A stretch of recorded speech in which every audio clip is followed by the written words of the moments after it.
मैं कभी सरकार में नहीं रहा हूँ।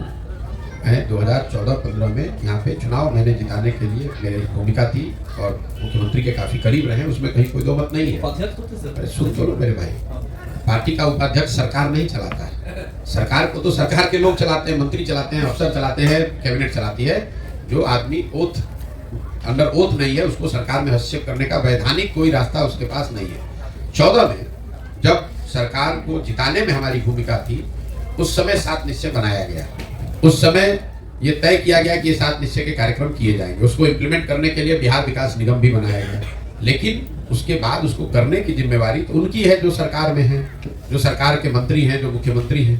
तो उनका दोष, उनको दोष न देकर, अगर आप मेरा दोष नहीं, ऐसा सुनिए मेरी बात, अगर आप ये समझते हैं कि आपने क्यों नहीं किया तो नहीं, अगर मान लीजिए आपकी बात को मान लीजिए हमारी गलती है तो सुधार भी हम ही करेंगे, आप उसकी चिंता न करें। अगर मान लीजिए शीर्ष पद नहीं कर सकते हैं, नहीं कर सकते हैं, अगर आप मुख्यमंत्री भी रहिएगा तो नहीं कर पाइएगा। ये मेरा अपना 10 साल का अनुभव है। सिर्फ चुनाव जीतने से, सरकार बदलने से अगर चीजें सुधर जाती तो मोदी जी ने बिहार को सुधार दिया है। नीतीश जी 18 साल में सुधार पाए, लालू जी 15 साल रहे, सुधार पाए। मेरी अपनी समझ, आप कह रहे आप ये क्यों कर रहे हैं, हम ये नीतीश कुमार या किसी को बेदखल करने के लिए नहीं कर रहे हैं। मेरी अपनी समझ यह है कि अगर बिहार में सुधार होना है तो मैंने इसीलिए शुरू में बताया कि जब तक समाज के स्तर पर प्रयास नहीं होगा, आप और हम नहीं सुधरेंगे, तब तक सरकार के बदलने से कुछ होने वाला नहीं है। इसीलिए प्रयास कर रहे हैं। अगर नीतीश बाबू के बेदखल होने से बिहार सुधर जाता तो उनको बेदखल करना तो बहुत आसान है।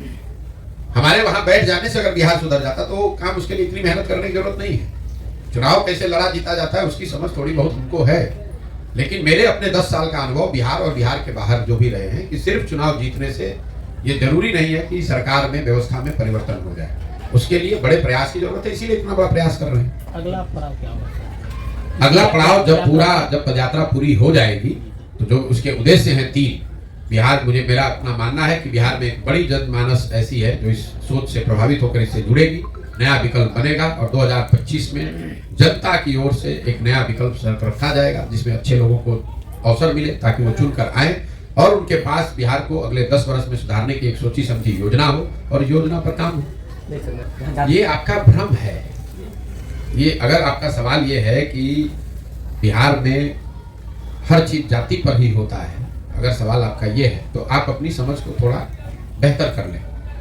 अगर बिहार में हर व्यक्ति जाति पर ही वोट देता है, जैसा यहाँ के बुद्धिजीवी, पत्रकार, राजनीतिक विशेषज्ञ लोग बताते हैं, आप मुझे ये बता दीजिए कि मोदी जी को बिहार में वोट कौन दे रहा है? मोदी जी के जाति का तो बिहार में कोई आदमी नहीं है।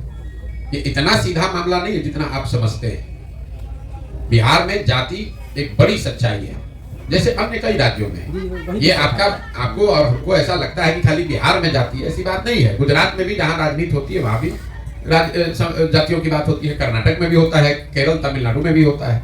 ऐसा नहीं है कि बिहार में ही सिर्फ जाति है। जाति सच्चाई है समाज की, राजनीतिक सामाजिक जीवन की, उसको आपको समझना है। और एक बड़ा वर्ग है जो जाति के आधार पर वोट करता है, लेकिन एक बहुत बड़ा वर्ग ये भी है जो जाति से अलग हट के धर्म के आधार पर वोट करता है। एक बहुत बड़ा वर्ग है जो सिर्फ भाजपा को इसलिए वोट करता है क्योंकि वो लालू को वोट नहीं कर सकता है।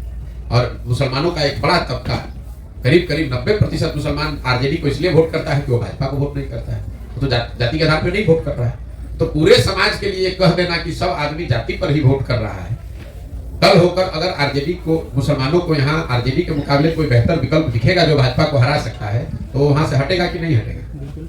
तो कैसे आप कह दिया आपने कि कोई कैसे नहीं हटेगा? कल होकर जो लोग लालू के डर से मुफ्त में भाजपा को वोट दे रहे हैं, उनको बेहतर विकल्प दिखेगा तो हटेगा कि नहीं हटेगा? अगर जाति की बात को मान भी ले कि उसको कोई नहीं तोड़ सकता है जैसा आप समझते हैं, और आपने ये दलों का दावा है। हाँ, दलों का दावा, सच्चाई नहीं है। आप CSDS का सर्वे उठाकर देख लीजिए। पिछले लोकसभा चुनाव में CSDS का सर्वे बताता है कि करीब 35% यादव समाज के लोगों ने बिहार में भाजपा को वोट दिया है। आप, हम पूरे बिहार में तो लोग यही दावा करते हैं कि यादव जो है वो सिर्फ आरजेडी को ही वोट करता है। ऐसी बात नहीं है। ये तो एक संभव है कि यादव का एक बड़ा वर्ग आरजेडी को वोट करता हो, लेकिन हर यादव समाज का हर एक व्यक्ति आरजेडी का बंधुआ मजदूर है, ऐसा समझना गलत है और ऐसा बताना उस समाज का अपमान भी है। ऐसा नहीं है, कोई समाज किसी का बंधुआ मजदूर नहीं है। ये जरूर है कि उसकी एफिनिटी किसी के प्रति ज्यादा हो सकती है, बंधुआ मजदूरी नहीं है। और उसको विकल्प दिखेगा तो वो वहां से छोड़ते देरी नहीं लगाएगा। बदलाव लोकतंत्र में जरूरी है, बिल्कुल जरूरी है। और अगर वो आप ये कह रहे हैं कि बदलाव होने से भी सुधार हो, इसकी कोई गारंटी क्या है? बिल्कुल इसकी गारंटी है। अगर उसी आप और ये प्रमाण देख लीजिए, देश में सबसे आगे के जो राज्य हैं, दक्षिण के राज्य आज बहुत बेहतर कर रहे हैं। दक्षिण के जितने राज्य हैं, ये आंकड़ा आप याद कर लीजिए, कोई भी वहां नेता आज तक 10 साल से ज्यादा लगातार मुख्यमंत्री नहीं बना। ना कर्नाटक में, ना तमिलनाडु में, ना केरल में नहीं बना। क्यों? ना आंध्र प्रदेश में, ना तेलंगाना में। वो राज्य तरक्की कर रहे हैं, फिर भी जनता वहां दूसरों को ला रही है, ताकि नेताओं पर भी दबाव है कि अगर आप काम नहीं कीजिएगा, जनता की अपेक्षा पर खड़े नहीं उतरिएगा, तो आपको हटा दिया जाएगा। उसके मुकाबले बिहार को देख लीजिए, 32 साल से लालू नीतीश, इसके आगे जनता देख ही नहीं रही है। हमने लोकतंत्र, जो बात मैं आपको बता रहा हूं, समाज में कहीं ना कहीं लोकतंत्र को आपने कमजोर कर दिया। आपको जिसको चुनना है चुनिए, लेकिन वो चुनाव, वो भरोसा 5 वर्ष के लिए है, 50 वर्ष की बंधुआ मजदूरी नहीं है। आपने लालू को चुन लिया तो लालू को ही वोट दिए जा रहे हैं पिछले अगले 30 साल तक। एक बार नीतीश पर भरोसा, नीतीश जी ने पहले टर्म में अच्छा काम किया तो जनता ने उनको 2010 में बड़े बहुमत से जिताया, लेकिन अगर दूसरे टर्म में अच्छा काम नहीं किया तो जनता की जिम्मेवारी है कि उनको हटाकर किसी दूसरे को लाए, तभी तो लोकतंत्र चलेगा। इस तरह का है कि कोई कोलैबोरेशन नहीं है। जनता कोलैबोरेशन के आगे देख सकती है। आप भ्रम मत पालिए। 2010 में पॉलिटिकल कोलैबोरेशन, जिस गठबंधन की आप बात कर रहे हैं, नीतीश कुमार और भाजपा साथ में लड़े थे, 206 सीट मिला था। वही कोलैबोरेशन अभी 2020 में जब लड़े तो 125 सीट नहीं मिला।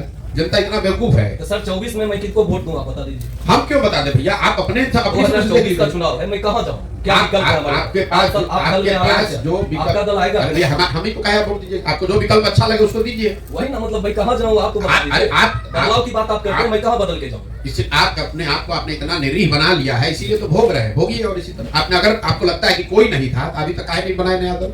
प्रशांत किशोर का इंतजार कर रहे थे। प्रशांत किशोर कल चल रहे रोड पे, गिर के मर जाएंगे तो आप अपनी जिंदगी नहीं जिंदा रहिएगा। क्या है, आप सवाल अपना लिख कर लाए हैं घर से। नहीं, जो हमने 40 मिनट बोला, सुनिए ना मेरी बात, लिख के लाना मतलब दिमाग में कंसेप्ट है। हम जो बोल रहे हैं उसको आपने सुना ही नहीं। हमने कहा कि पूरा बिहार चल के जनता की मदद से नया दल बनाएंगे और 2025 में जनता के सामने वो विकल्प रहे, ये बात बताई।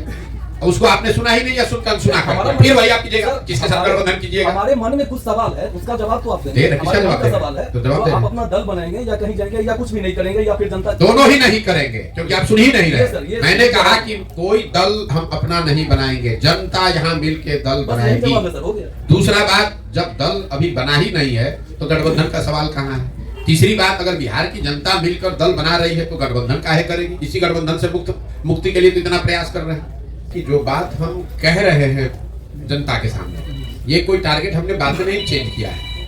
5 मई 2022 को जब हमने जन स्वराज की घोषणा की तो ये कहा कि दल तभी बनेगा जब हम पूरा पदयात्रा कर लेंगे। उसके बाद से हम कोई टिम्बकटू घूमने गए नहीं है।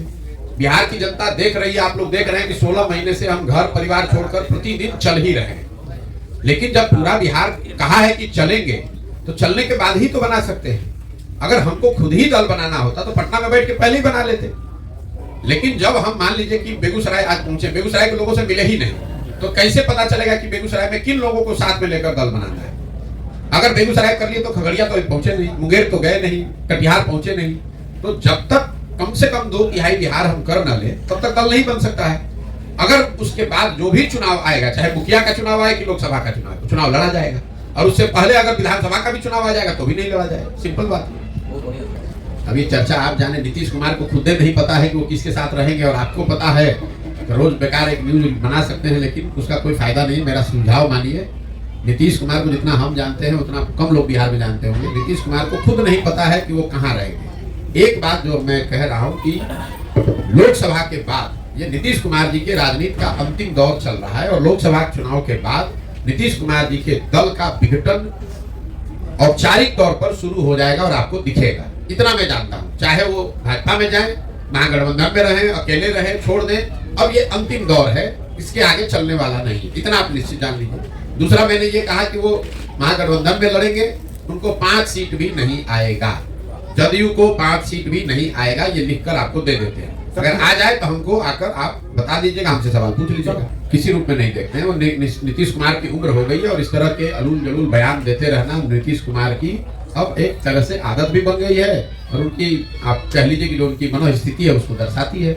जब आप सामाजिक राजनीतिक तौर पर घिर जाए, आपको घबराहट वो उम्र का असर हो जाए। तो इसी तरह का उलूल जरूर आप बोलिएगा, खुद भी शर्मिंदा होइएगा और पूरे बिहार के लोगों के लिए भी शर्मिंदगी का कारण बनिएगा।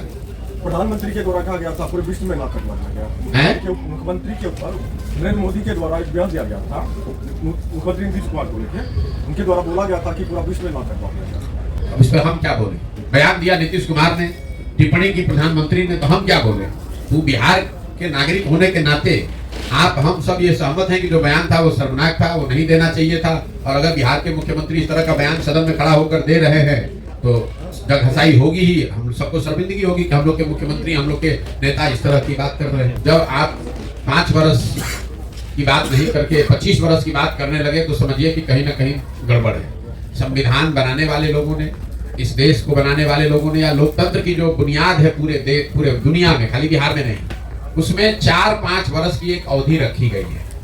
उसमें 25 वर्ष के चुनाव की बात नहीं कही गई है। उसमें बात सुन लीजिए, उसकी वजह समझिए क्यों नहीं कही गई है। अगर आप 25 वर्ष की बात करेंगे तो 25 वर्ष में किसने क्या देखा है कि 45 में क्या होगा। 5 वर्ष में अगर आप अपनी प्रॉमिस को डिलीवर नहीं कर पा रहे हैं तो 25 वर्ष की बात करना बेमानी है। सरकारों का मूल्यांकन 5 वर्ष में होने की व्यवस्था है, उसी के आधार पर मूल्यांकन होना चाहिए। विजन डॉक्यूमेंट आप 100 साल का बना के जारी कर दें, टारगेट आप 100 साल के लिए कर दें, उसका कोई बहुत महत्व नहीं है। महत्व इस बात का है कि 5 वर्ष जो जनता ने आपको काम करने के लिए दिया, उस दौरान जो आपने कहा, जो टारगेट सेट किया, उसमें आपने क्या डिलीवर किया, क्या नहीं किया। जनता इसी बात को देखकर वोट करती है। 25 वर्ष के बाद भारत का क्या होगा, 75 वर्ष के बाद क्या होगा, वो चर्चा का विषय हो सकता है, वो इंटेलेक्चुअल डिबेट का विषय हो सकता है, वो स्ट्रेटेजिक थिंकिंग का हिस्सा हो सकता है। लेकिन चुनाव के नजरिए से, सरकारों के वोट के नजरिए से उसका कोई महत्व नहीं है और होना भी नहीं चाहिए। इसलिए बेकार की चीजों में उलझाइए मत कि 45 में इंडिया का क्या होगा। आपका पदयात्रा बहुत बहुत धन्यवाद। आपका पदयात्रा सफल हो।